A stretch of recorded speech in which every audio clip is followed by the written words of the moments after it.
Good morning. I wanted to talk to you this morning about unconscious addictions. And the reason that I want to talk about unconscious addictions is we are all aware of when an addiction is present. So we can say that, there's drugs, drug addiction, alcohol addiction, sex addiction, whatever might be obvious and present that we can see and acknowledge. But what about the unconscious addictions? So unconscious addictions might be things like telephone usage, people pleasing. That's another unconscious addiction. It can also filter into, I know that food and things like that, but even just not making healthy choices for ourselves. So it goes into like that self-sabotage sort of behavior. So there is a teetering line when it comes to unconscious addictions and self-sabotage, and they all tie in anyway. However, the reason I want to bring this up right in this junction in my life is that for the last couple of years I have been unconsciously chasing a goal, and that goal was based on a relationship. I had been unconsciously working towards healing all of these parts of me, in particular in a relationship setting. So I've healed other parts of myself as well, but in a relationship setting, I have spent a huge amount of time healing myself. And in that space, I think I've also thought to myself, if I just do this, then, they will see me. They will this, da, da, da, da. So I've worked for a couple of years, and whilst those things have changed a little bit across the board, this is for me, and I was aware that I was doing it for me, somewhere in the back of my mind was still the idea that I could heal a past relationship by healing myself. And the true winner in that situation is me, because I did get the opportunity to heal.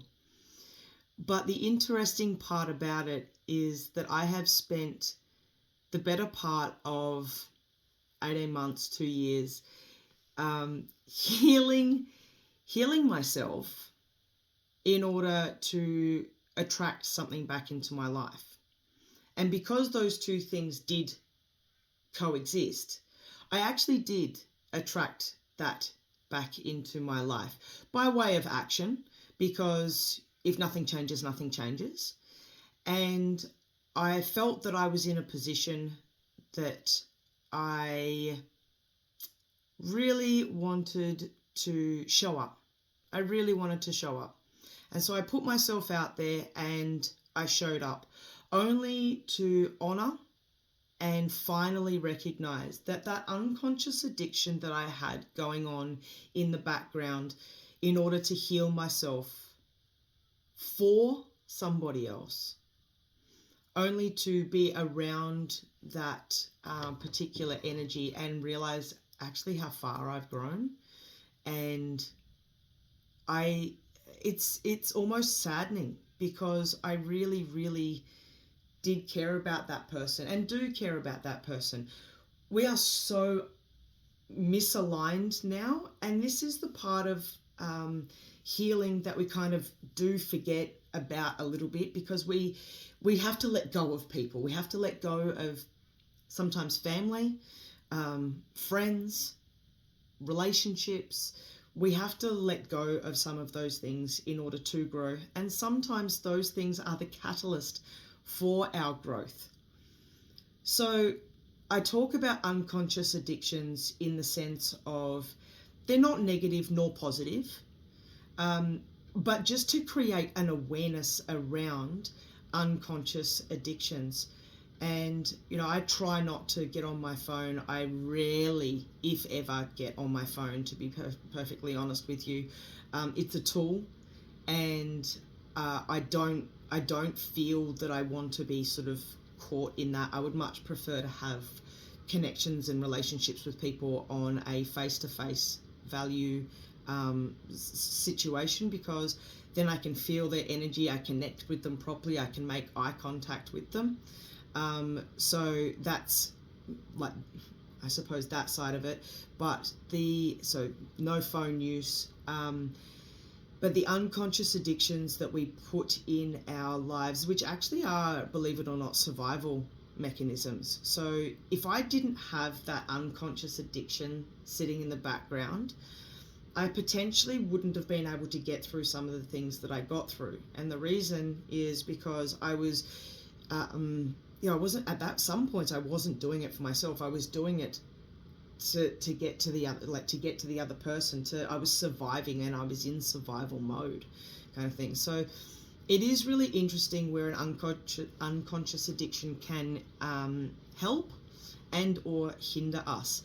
But creating an awareness around unconscious addiction. So as I said in the beginning, I don't know if I did actually, because I've recorded this video a couple of times, but I hopefully did mention people pleasing is a trauma response, but it is also an unconscious addiction. So it's something that we do to try and run around to people, to please people, to create that level of security for ourselves.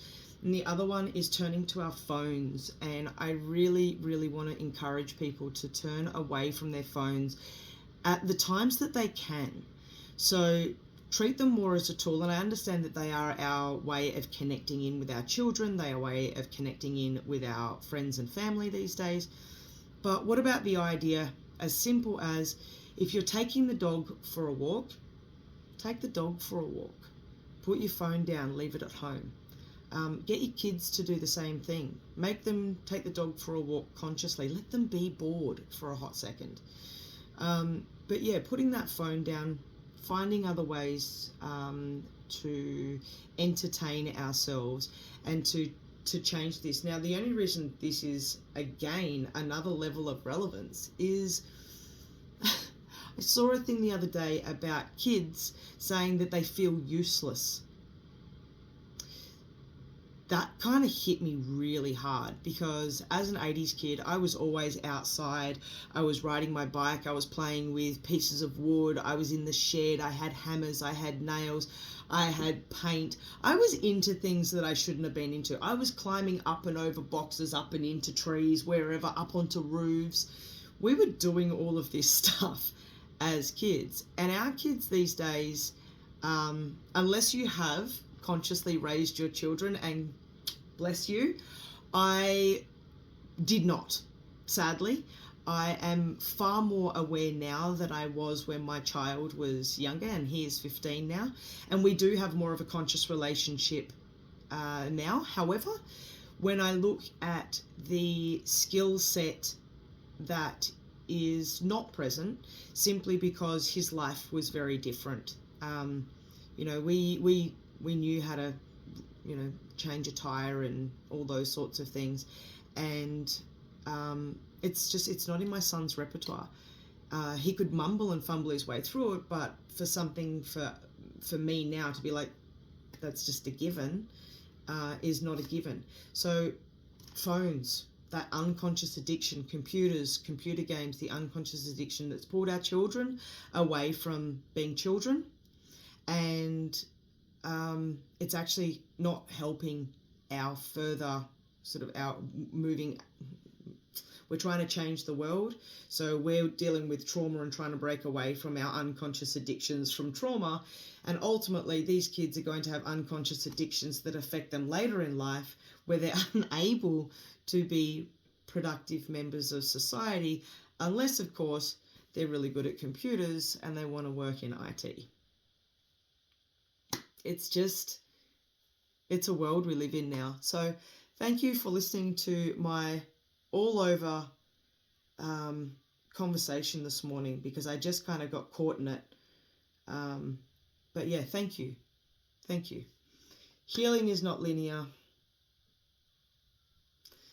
And we just need to recognize when things aren't right for us and have the courage to walk away when we acknowledge that it is nothing more than an unconscious addiction. Love to you all.